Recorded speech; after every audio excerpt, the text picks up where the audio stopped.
ሃይማኖታዊ ግጭት፣ ሃይማኖታዊ ጦርነት፣ ሃይማኖታዊ ጩኸት፣ ሃይማኖታዊ ድንፋታ ፈጥሮ ሀገርን ለማፍረስ መሯሯጥ ይህ የኢትዮጵያ ኦርቶዶክስ ቤተክርስቲያንም ሀገር ናት ብዬ ነው የማስበው።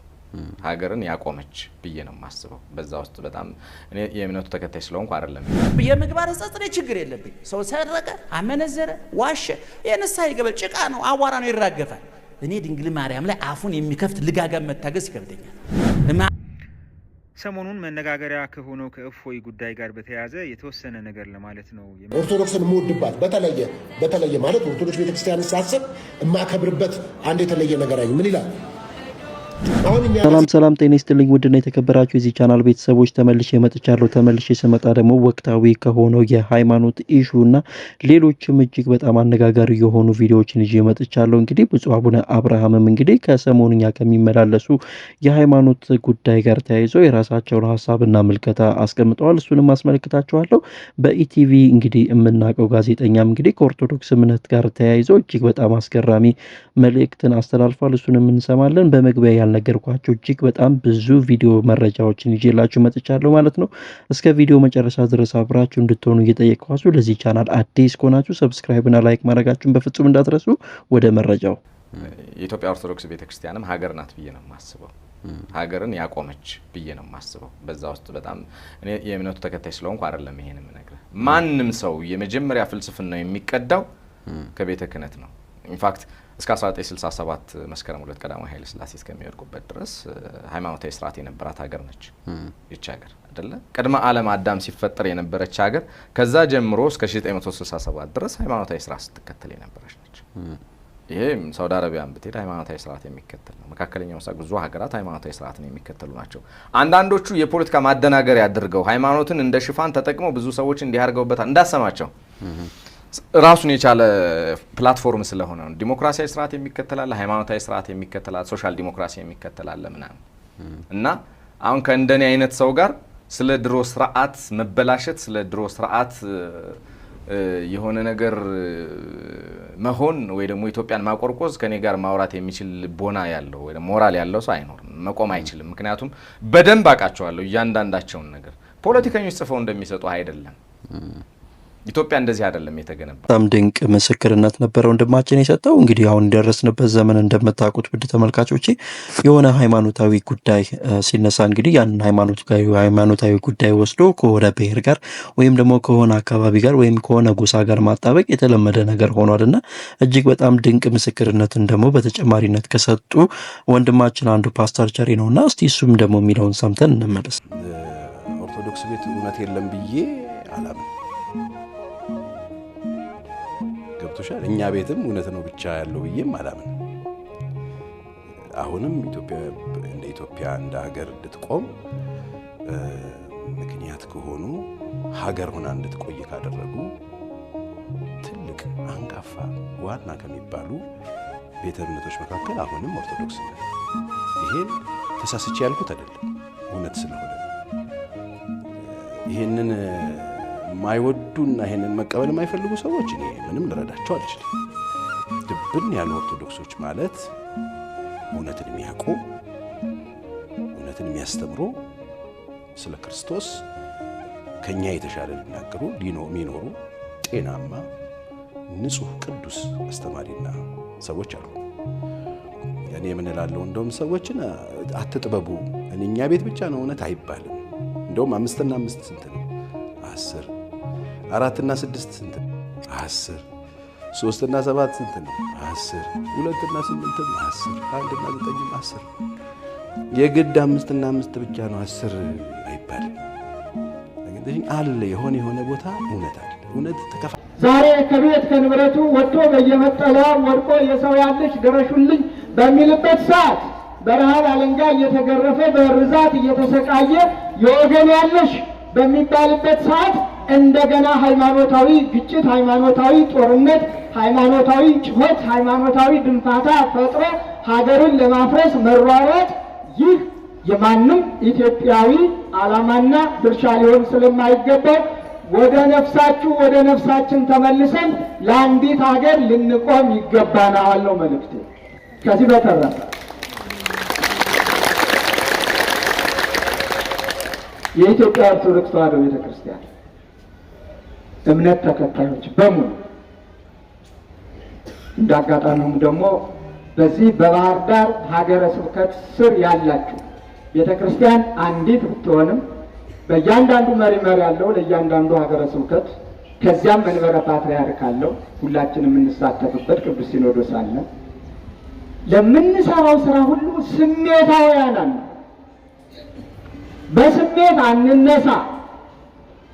በትዕግስት በፍቅር በጸሎት እያንዳንዱን ነገር ለክተን መጥነን አመዛዝነን የእያንዳንዳችንን ድርሻ አውቀን የእግዚአብሔርን ለእግዚአብሔር ብለን ተመካክረን በጎ ስራ ለመስራት ራሳችንን እናዘጋጅ።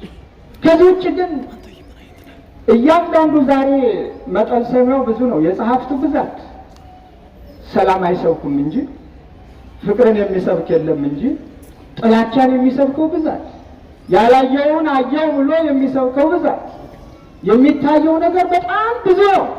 ያንን ሁሉ እንከተል ካል እንደ ሃይማኖት የሃይማኖት ድርሻ አይደለም፣ እንደ ሀገርን አይጠቅም። ስለዚህ የምንሰራውን ሁሉ ተናበን ተስማምተን እንኖር። ጥንቃቄ ግን እናድርግ።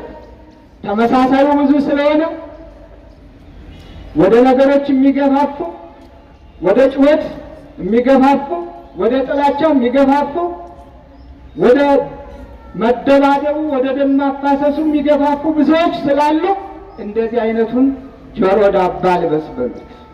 ፍቅርን የሚሰብከውን እንስማ፣ ግን ቤተ ክርስቲያናችንን ደግሞ እንጠብቅ።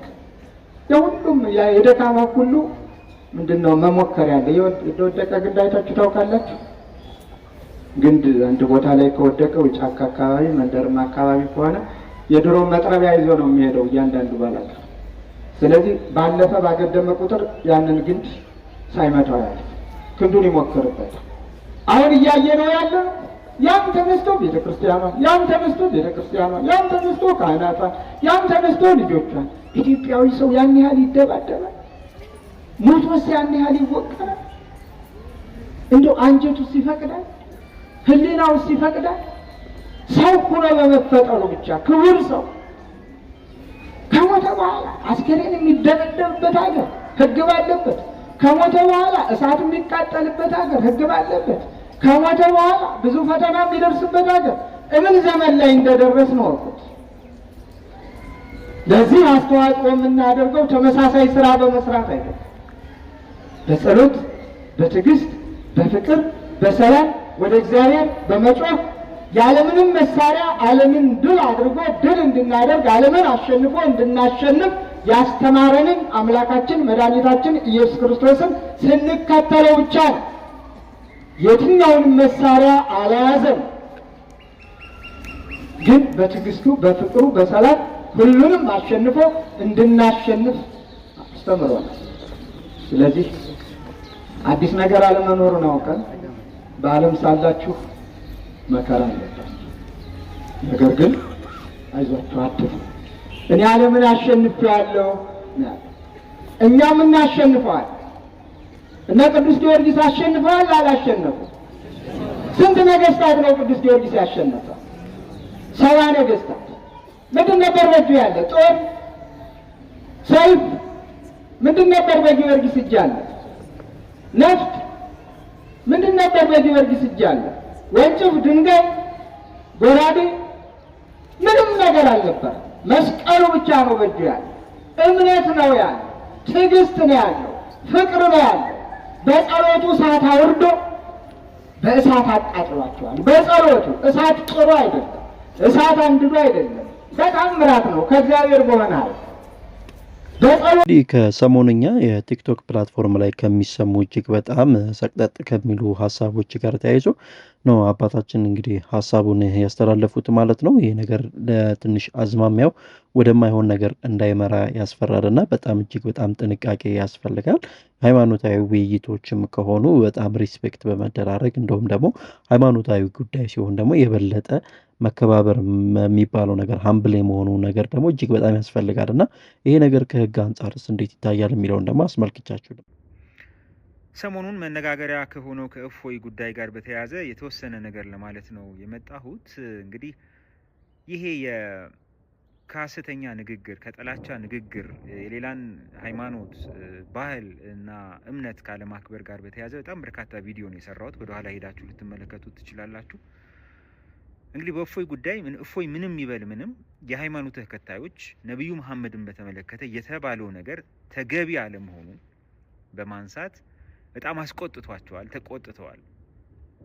ይሄ ብቻ የተባለው ነገር ስህተት ለመሆኑ እንደ አንድ ማሳያ ልንወስደው እንችላለን። የተባለው ነገር ትክክል ነው፣ ትክክል አይደለም የሚለውን እንደ አንድ መመዘኛ ልንወስድ እንችላለን። በኋላ ደግሞ የተባለው ነገር በትክክል እንዴት ነው የተገለጸው የሚለውን በማየትም የነገሩን ተገቢ አለመሆን ለማየት እንችላለን።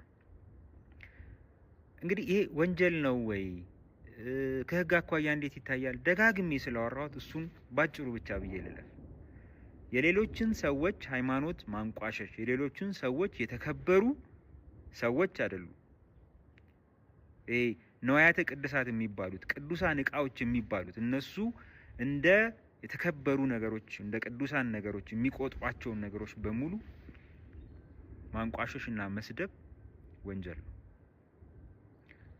እሱ ሳይሆን ጉዳዩ ይሄ ነገር ለምንድን ነው በዚህ ልክ እየተስፋፋ ያለው? ለምንድን ነው ሊታረም ያልቻለው? ለምንድን ነው ከእንደዚህ አይነት ነገሮች ጀርባ እያንዳንዱን ነገሮች ስንፈትሽ ከጀርባ በሺዎች የሚቆጠሩ በሚሊዮን የሚቆጠሩ ሰዎች ያሉት? የሆኑ ሰዎች በሆነ ነገር ላይ ማንቋሸሽ ተግባር ሲፈጽሙ እነሱን የሚደግፉ በሚሊዮን የሚቆጠሩ ሰዎች አሉ። ምንም አጠራጣሪ አይደለም። ይሄ ማለት አደገኛ ነው ማለት ነው። ይሄ አሁን ከዚህኛው የሰዎችን ሃይማኖት አንቋሸሻችሁ ከሚለው ነገር ከፍ ብሎ ሄዶ የሰው ህይወትን ማሳጣት፣ ንብረትን ማውደም፣ የእርስ በርስ ግጭት መፍጠር ወደሚባል አደገኛ ነገር ሊያድግ ይችላል። ስለዚህ የሃይማኖት ክርክር የምናደርግ ሰዎች በምንከራከርበት ጊዜ ካፋችን የሚወጣው ቃል የታረመና ሌላውን ሰው በምክርና በሀሳብ ልውውጥ ለማሳመን የሚደረግ ጥረት እንጂ መሆን ያለበት ያንን ሰው በማንቋሸሽና በማዋረድ ወይም የዛ ሰው እምነትና አስተሳሰብ የሆነውን ነገር በማዋረድ አይደለም ሊደረግ ወይም ሊከወን የሚገባው። የዛን ሰው የሆነውን ነገር በማዋረድስ ያንን ሰው ማምጣት ይቻላል ወይ? በእርግጥ እንደ አንድ ሃይማኖተኛስ ጉዳዩን ከተመለከት ነው ሃይማኖተኝነታችንስ ይፈቅድልናል ወይ? ሌሎችን ማንጓጠጥ፣ ለሌሎች ክብር አለመስጠትስ ሃይማኖታችን የሚፈቅድልን ነገር ነው ወይ? ሁላችንም እንደ እምነታችን ማለት ነው። አምላካችን የምንለውስ በእርግጥ እንዲህ አይነቱን ነገር እንድናደርግ ነው ወይ ይፈልጋል ወይ ብለን ራሳችንን መጠየቅ መቻል አለብን ብዬ አስባለሁ። ያለበለዚያ ይሄ ጉንጭ አልፋ የሆነ ልናገኝ ካሰብነው ትርፍ ይልቅ ኪሳራ ይዞ የሚመጣ ቅድም ያልኳቸውን ነገሮች የሚያመጣ ሁኔታ ነው። ስለዚህ የማይሆን ነገር ስናይ አንደኛ ዛሬ የሙስሊሞች ተራ፣ ነገ የክርስቲያኖች፣ ነገ የሌላ ሃይማኖት ተከታዮች ተራ የሆነ በደልን ወይም ጉዳት ማስከተልን ተራ በተራ መሸከምን ከማትረፍ ውጪ የምናገኘው ነገር የለም። ከዚህ በፊት በክርስቲያኖች ላይ ሲደረግ እርስ በርስ በጋራ ኖ ማለት ካልቻለን፣ አይ ዛሬ የኛን አይመለከትም እንደውም እንኳን አደረክ እሰይ ስንል እኛ ላይ ሲመጣ ደግሞ ኖ ለምን ተነካን ማለት የለብንም እና ሁሌ እርስ በርስ ትክክል ያልሆኑ ኃጢአት የሆኑ ወንጀል የሆኑ የማያርሙ የማያንጹ ነገሮች ሁልጊዜም በዋጭሩ ኖ ማለት መቻል አለብን። እንደዚህ አይነት ሁኔታዎች በሚከሰቱበት ጊዜ ደግሞ እንግዲህ መከሰታቸው አይቀርም ነገም ከነገ ወዲያም፣ ምክንያቱም ችግሩ ጥልቅ ስለሆነ መፍትሄ የምንሰጠው በህግና በህግ መሆን መቻል አለበት። በራሳችን እጅ ፍትህን መውሰድ የለብንም። እንደዛ የምናደርግ ከሆነ ነገሩን እናባብሰዋለን። ስለዚህ በስሜታዊነት በቁጣ ወይም ደግሞ ከነገሩ መበደል የተነሳ ይህን ነገር በራሳችን እጅ ለማከናወን መሞከርም አደገኛ ነው የሚሆነው። የበለጠ ችግሩን ማክፋት፣ በዛ ላይ እንደውም ሌሎች ሰዎች እንዲነሱ ማድረግ ስለሚያመጣ በዚህ ነገር ላይ በጣም በጣም መጠንቀቅ ያስፈልጋል ብዬ አስባለሁ። አንድ ያየሁትን ቪዲዮ አውርቼ ላጠናቅ። በኢትዮጵያ አየር መንገድ ውስጥ አንድ ጭስ ይነሳና ሰዎች ከጭሱ የተነሳ አውሮፕላኑ ይወድቃል በሚል ፍርሃት ጸሎት ወደ አምላካቸው ያደርሳሉ። እና የቪዲዮ በማህበራዊ ድረገጽ ተሰራጭቷል። እና በዚህ ጊዜ ሰዎች ቪዲዮ ውስጥ ሰዎቹ እንኳን ዳኑ ወይም ደግሞ እንደየ ሃይማኖታቸው ቴንኪዩ አይደለም እያሉ የነበረው አይ እነሱ ካሉት አምላክ በተቃራኒ አይ ያዳነህ እኮ እሱ አይደለም እከሌ ነው እያሉ ይሄ ርካሽ የሆነ የሃይማኖት ትርፍ ለማግኘት አይደል ፖለቲከኞች ይላሉ አይደል ርካሽ የሆነ የፖለቲካ ትርፍ ለማድረግ ተብሎ የተደረገ ነው የሚሉት አይነት ሃይማኖትም ላይ እንደዚህ አይነት ነገሮች አሉ። እና አንዳንዴ ስለ ሃይማኖታችን የምናወራው ከሃይማኖታችን ቀናይነት የተነሳ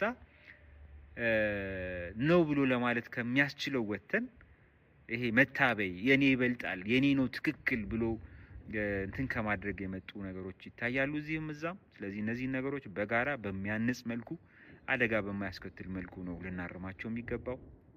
ሰላም እንደሰማችሁት ነው ማለት ነው። አንድ ዳሎል ኢንተርቴይንመንት ላይ የሰማሁትን አንድ ገርም ነገር ልንገራችሁ። ከዚህ ጋር ተያይዞ ማለት ነው ባደጉት ሀገር ወይም አውሮፓ ውስጥ እንግዲህ እንደዚህ አይነት የሃይማኖታዊ ዴቢቶች ወይም ሃይማኖታዊ ክርክሮች ይኖራሉና አሉ እስካሁንም ድረስ። ነገር ግን በጣም ብዙ ጊዜ እነሱ ጋር ያለው ነገር ደግሞ በተመሳሳይ አይነት ትንሽ ግጭት የሞላበትና ኃይለ ቃላት የተሞላበት ከመሆኑ ጋር ተያይዞ አንደኛውን ዲስሪስፔክት የማድረግ ነገር ስለነበረ እጅግ በጣም ለረጅም ጊዜያት ውስጥ እነሱ ይህንን ነገር ተለማምደው ወደ ብን አመጡት ማለት ነው። ፋይናሊ የአንደኛውን እጅግ በጣም የመዝለፍ ነገር ስለነበረ በጣም ብዙ ኤቲስቶች የበዙበት ሁኔታዎች ተፈጥረዋል። ኤቲስቶች ማለት ኢአማኝ ወይም ደግሞ ምንም ሃይማኖት የሌላቸው ሰዎች እጅግ በጣም እየተበራከቱና በቤተ እምነት ውስጥ ወይም ደግሞ በቤተ ክርስቲያን ውስጥ ወይም በቸርች ውስጥ ወይም በመስጊድ ውስጥ ማለት ነው ምንም አይነት ሰዎች እየታደሙ ስላልነበረ አውሮፓ ሀገር ውስጥ ማለት ነው በቸርቾች በብዛት እየተዘጉበት የነበረበት የተፈጠረበት ሁኔታዎችን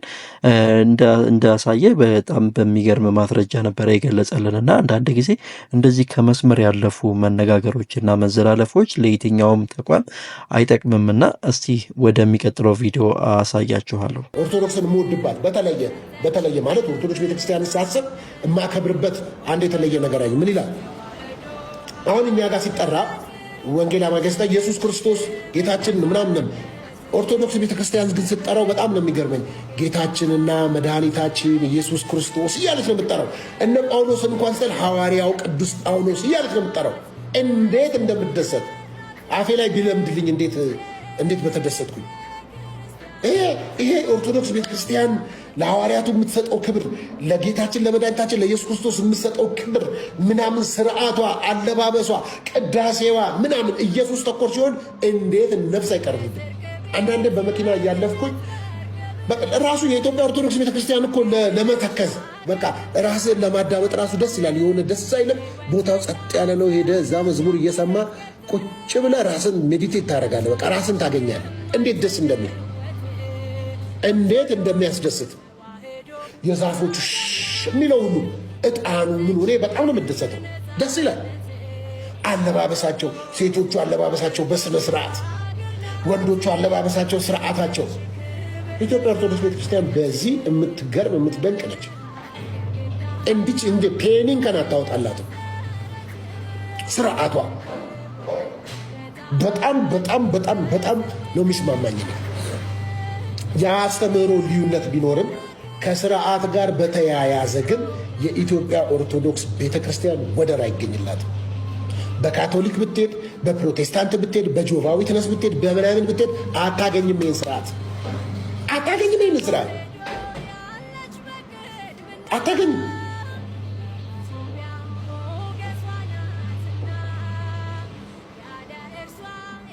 ስለ ማርያም እያሉ ያካፍላሉ። ስለ መብርሃን እያሉ ያካፍላሉ። ስለ እግዚአብሔር እያሉ ያካፍላሉ። ስለ መድኃኒታችን ስለ ጌታችን ስለ ኢየሱስ ክርስቶስ ይኸው እያሉ ያካፍላሉ። መልካሞች ናቸው። ጥሩዎች ናቸው። 1 2 3 4 5 6 7 8 9 10 11 12 12 እግዚኦ ማነ ክርስቶስ 12 በእንተ እግዝእትነ ማርያም። በቀን ውስጥ 24 ሰዓት አሉ። በየሰዓቱ የሰራሁትን ኃጢአት ይቅር በለኝ ነው። ከዛው ስም የሰማህሪው መስተሳህል ደግሞ አለ። አብ ወልድ መንፈስ ቅዱስ 12 ነው። ከዚህ ወደ ታች ከሰማይ ሰማያት ወረድክ ነው። ኢየሱስን አታውቅም የምትባለው ቤተክርስቲያን እንግዲህ ከዚህ ወደ ላይ ሞትን ድል አድርገህ ተነስተህ አረግህ ነው። በዚህ ወደ ታች ዳግም ትመጣለህ ነው። ከዚህ ወደ ላይ እኛን ሁሉ ይዘህ ትወጣለህ ነው። ቅድስት ድንግል ማርያም ቅድስት ድንግል ማርያም 12 ነው። ከዚህ ወደዚህ ከዚህ እንዲህ ከዚህ እንዲህ ከዚህ ከትህትና ወደ ልዕልና ከፍ ማለቷን ነው የሚያሳየው። ታዲያ ይሄ ኦርቶዶክስ እምነትን ይሄን ብነግርህ ታዲያ የኔን ዕውቀት ነው ምንድነው ነው ቤተክርስቲያኗ ነው የሚፈታተነው? የምንጾመው ለመጽደቅ ነው ወይስ ስለጸደቅን ነው? ብዙ ጊዜ የሚያከራክር ነገር አለ። ፕሮቴስታንት ክርስቲያንና በኦርቶዶክስ መካከል ጸድቀናል የሚሉ አሉ፣ እምነት ብቻ የሚሉ ሰዎች አሉ። ኖ አይደለም፣ ደግሞ ቤተክርስቲያን የምትለው ደግሞ ስራም ያስፈልጋል፣ መጾም አለብን፣ መስገድ አለብን፣ ማምለክ አለብን፣ በጎ ምግባር ያስፈልገናል የሚባላል እና እሱን ከጾም ጋር እንዴት ነው ልናስታርቅ የምንችለው? እሱ አውዱ የተለያየ ነው፣ በጣም የተለያየ ነው። ምንድነው እሱ? ስለጸደቅን ነው ወይም ጾመው ስለጸደቅን ማለት ከምን መቼ የሚለው እኛ ከአዳም መርገም አዎ ድነናል፣ ከዚያ ነጽተናል። በክርስቶስ ክርስቲያን ስንሆን ሴቶች በ80 ወንዶች በ40 ቀን ሲጠመቁ ድነዋል። ነገር ግን ከዚያ ዳኑ ማለት በራሳቸው ከሚሰሩት ኃጢአት ደግሞ ድነዋል ማለት አይደለም፣ አይታወቅም።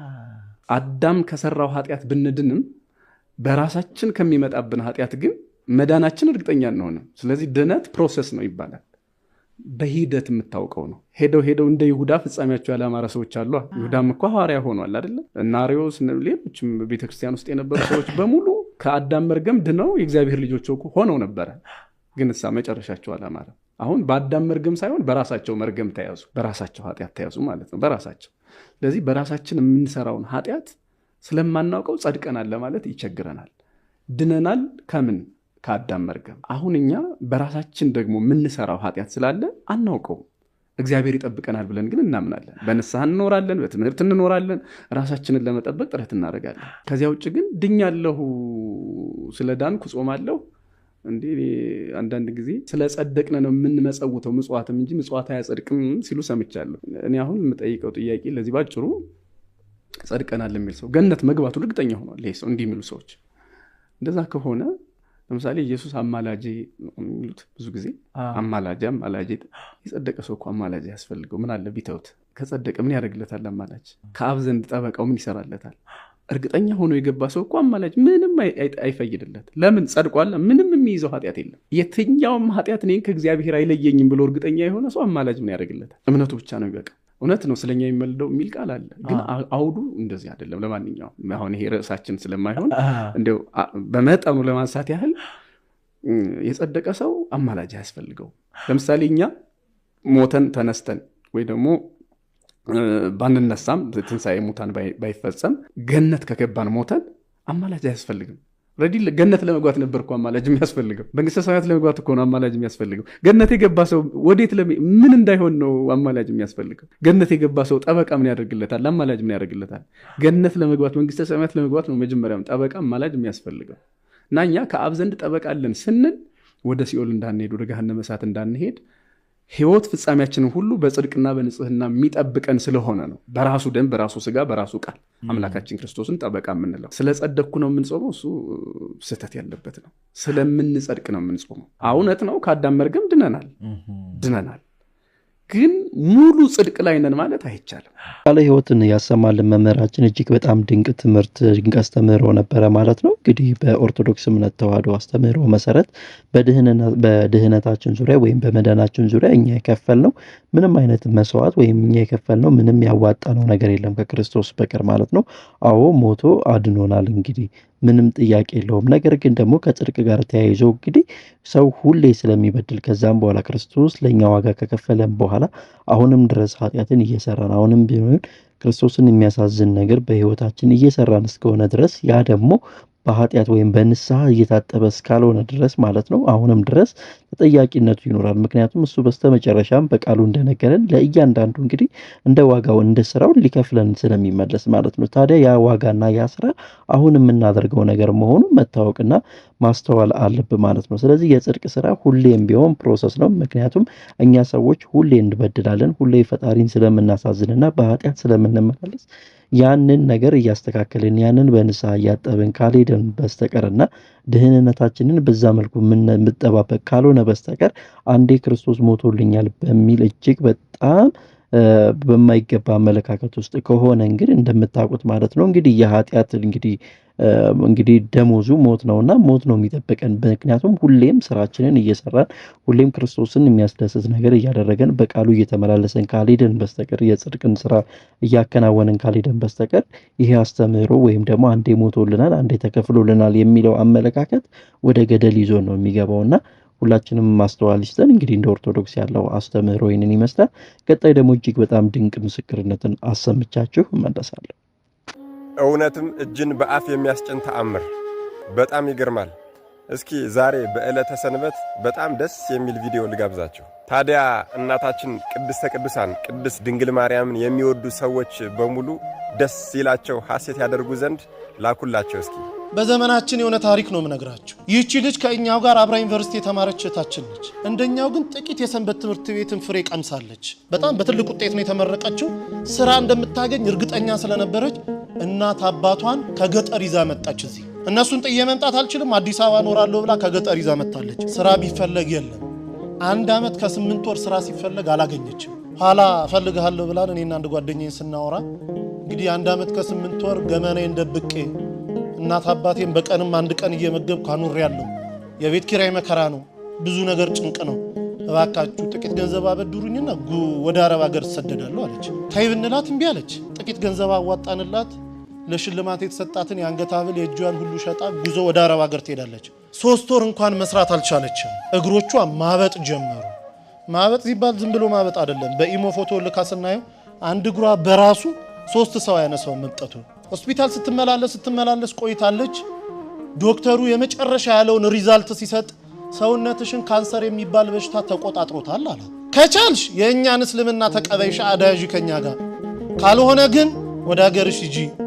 የማያምን ሰው በሀገራችን የመቅበር ልማድ የለንም አሏት። እነሱ ተማምኖ ሞት አውጀውላታል። ዶክተሩ 2 ቀን ቀርቶሻል ብሏታል።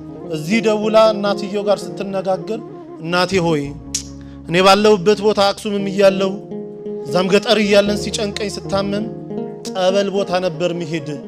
አሁን ግን ባለሁበት ጸበል የለም። በአንቺ ማህፀን ውስጥ 9 ወር ከ6 ቀን ኖሬያለሁ። የአንቺ ስጋ ማለት የኔ ስጋ ነው። እባክሽ ሂጂና ተጠመቂልኝ አለቻት። የተልኮ ጥምቀት ማለት ይሄ ነው። ሂጂና ተጠመቂልኝ፣ በአንቺ ስጋ እመቤቴ እኔን አጥምቃት ትፈውሰኛለች፣ አምናታለሁ፣ ሂጂ አለች። ለካ እናትየው እግራቸውን ያማቸዋል። እሳቸውም ጳጉሜ 1 2 3 2013 ዓ.ም ልደታ ታውቁታላችሁ ብዬ አስባለሁ። ሜክሲኮ ልክ ስትገቡ እዛ በስመ አብ ወወልድ ወመንፈስ ቅዱስ አሐዱ አምላክ አሜን፣ ይቺ ጥምቀት የኔ ጥምቀት አይደለችም፣ ልጄ ባለችበት ቦታ አጥምቂልኝ ትላለች እናት እየገባች። ተጠምቆ ሲወጡ 3 ቀን ነው ተጠምቆ የወጡት። ደውልልኝ አሉ ዶክተሩ። 2 ቀን ቀርቶሻል ብለዋል። እናትየው 3 ቀን የተጠመቁት። ሲደወል ልጅቷ ዝልፍልፍ ብላ ወድቃ ሆስፒታል ወስዷታል። ሆስፒታል ገና ስትገባ ራሷ ነው የምትነግረን፣ ሰውነቴ ላይ የነበረ ያ ክብደት የሚመሰል አላንቀሳቀስ ያለኝ ነገር ሁሉ ውድቅ ብሎልኝ አዲስ የ18 ዓመት ህፃን ልጅ መስዬ ሆስፒታል በር ቆምኩኝ አለች። ይሄ ከአእምሮ በላይ ነው። ዶክተሩ እንዴት ሆንሽ ይላታል። አላውቅም ትሏለች። አንቺም ካላውቅሽ እኔ ምን አውቃለሁ ይላታል ዶክተር። እርሱን የሚመረምር ዶክተር ፈቃድ ሞልቶ ወጥቶ ነበረ። ከሄደበት ቦታ የ6 ሰዓት መንገድ ነርቶ ተመልሶ ሕክምና ገባ። ልጅቷን አምጡ ይላል። ይሄው እኔ ነኝ ትላለች። እባክሽ አትቀልጂብኝ፣ ልሰራ ነው ያለሁት። እኔ ልጅቷን አውቃታለሁ፣ ኪሎዋ ይሄን ያለው ደሟ እንዲህ ነው። አንቺ ደግሞ ሳይሽ አዲስ ህፃን ልጅ ነው የምትመስዪው፣ ልጅቷን አምጪ አላት። አይ እኔ ድኜ ነው አለች። እንዴት ሆኖ? ተጠምቄ። ከየት አምጥተሽ ጸበል? አረብ ሀገር አይደለም ወይ ያለሽው? ከየት አመጣሽ? አይ እናቴ ተጠምቃለኝ። እናቴ ልትጠመቅ ስትገባ ወላዲተ አምላክ ድንግል ማርያም ከመልአከ ምክሩ ከቅዱስ ሚካኤል ጋር እኔ ቤት ውስጥ ይመጡ ነበር አለች። ጠዋት ስነሳ ሙሉ ሰውነቴ እረጥቦ ነበር የምገኘው አለች። እናቴ እዛ ትጠመቃለች፣ ድንግል ማርያም ደግሞ እኔን እዚህ ስታጠምቀኝ ነበር እንዲዳንኩኝ አለችው። ዶክተሩ ማልቀስ ጀመረ። እንዲህ የሚባል ነገር አለ? በእውነት ድነሻል? አንድ ይኮነማ እኔም እኮ 17 ዓመት ካንሰር ታማሚ ነኝ። በቀን 2 ኪኒንና 3 መርፌ እየተወጋው ነው 17 ዓመት የገፋሁት። እባክሽ አገርሹ ሰጅኝ፣ አንቺ ምትያት ሴት ካለች እኔንም ታጥምቀኝ አለ። ያው እንግዲህ ታውቃላችሁ እሷ መምጣት አትችልም። እዚህ ደውላ ከኛ ጋር አገናኘችው። ሰውዬው እዚህ የገባው ሐሙስ 10 ሰዓት ላይ ነው ማታ። አሁን ወስዳችሁ ካላጠመቃችሁኝ አለ። ብንለው ብንሰራው በፍጹም። በኋላ ተደውሎ በአረበኛ የሆነ ነገር አለችው። ተረጋጋ። ለሊት 9 ሰዓት ላይ ተነስቶ ውሰዱኝ አለ። ስንሄድ ቤቱ ተዘግቷል። ገና በር ላይ ካህኑ እየከፈቱ ነው። አብሮ ገባ። ንባባቱን ደሞ ዕጣኑን አንድ ላይ ተደርጎ ውስጥ ከሰማ በኋላ መጀመሪያ ተጠማቂ ሆኖ ገባ። እንደገባ መጮን የጀመረው ሲወጣ ሆስፒታሉ ሰዱኝ አለ። ኧረ እባክህ እንደው ቢያንስ አንድ ሱባኤ ሳምንት ተጠመቅ። በፍጹም ከዛች ሴት ጋር ሳወራ እኔ ቤት ውስጥ ይሸተኝ የነበረው ሽታ አሁን እዚህ ቦታ ሸቶኛል። እሷ ስታወራ ሁሌ የሚመጣው ሽታ እኔ ጋር አለ። እባካችሁኝ ውሰዱኝ። ከውስጥ የጥቁር ነገር እየጮኸ ሲወጣ ይቻለው፣ እንደ ጉም ደመና ወጥቶ ሲወጣ ይቻለው፣ ውሰዱኝ አለ። ሆስፒታል ተወሰደ። ምርመራውን ጠበቀን። ሲመጣ ካንሰር የሚባል የለብህም ተባለ። አላምንም ኢትዮጵያውያንን አለ። ዶክተሮቻቸው እንዴት ናቸው? 17 ዓመት የተያዝኩትን እንዴት የለም ትሉኛላችሁ አለ። አይ አገሬ ሄጄ ይመረመራለሁ። ሄዶ ሲመረመር የለብህም ተባለ። አሁን ግብጽ ቤተክርስቲያን እዛው ተጠምቆ ሚስቱም 3 ልጆቹን ተጠምቆ ያገለግላሉ። በዚህ ዘመን ይህንን ከመስማት በላይ ምን የሚያጽናናን ነገር ሊኖር ይችላል? ለእምታውቋቸው የሰንበት ተማሪዎችና ለእናታችን ለቅድስተ ቅዱሳን ለቅድስት ድንግል ማርያም ወዳጆች በሙሉ እስኪ ሸር አድርጉላቸው። ውድና የተከበራችሁ የዚህ ቻናል ቤተሰቦች እንግዲህ ለዛሬ ይዤላችሁ የመጣኋቸው ቪዲዮዎች እነዚህን ይመሳሰላሉ። በእርግጠኝነት ጥሩ መረጃዎችን አግኝታችሁበታል ብዬ አስባለሁ ማለት ነው። ለዚህ ቻናል በድጋሚ አዲስ ከሆናችሁ ሰብስክራይብ እና ላይክ ማድረጋችሁን በፍጹም እንዳትረሱ። በቀጣይ እናንተን ያስተምራል፣ እውቀት ያስይዛል ብዬ ባሰብኳቸው የተለያዩ ቪዲዮዎች እስክመለስ ቸር ሰንብቱ። ባይ ባይ።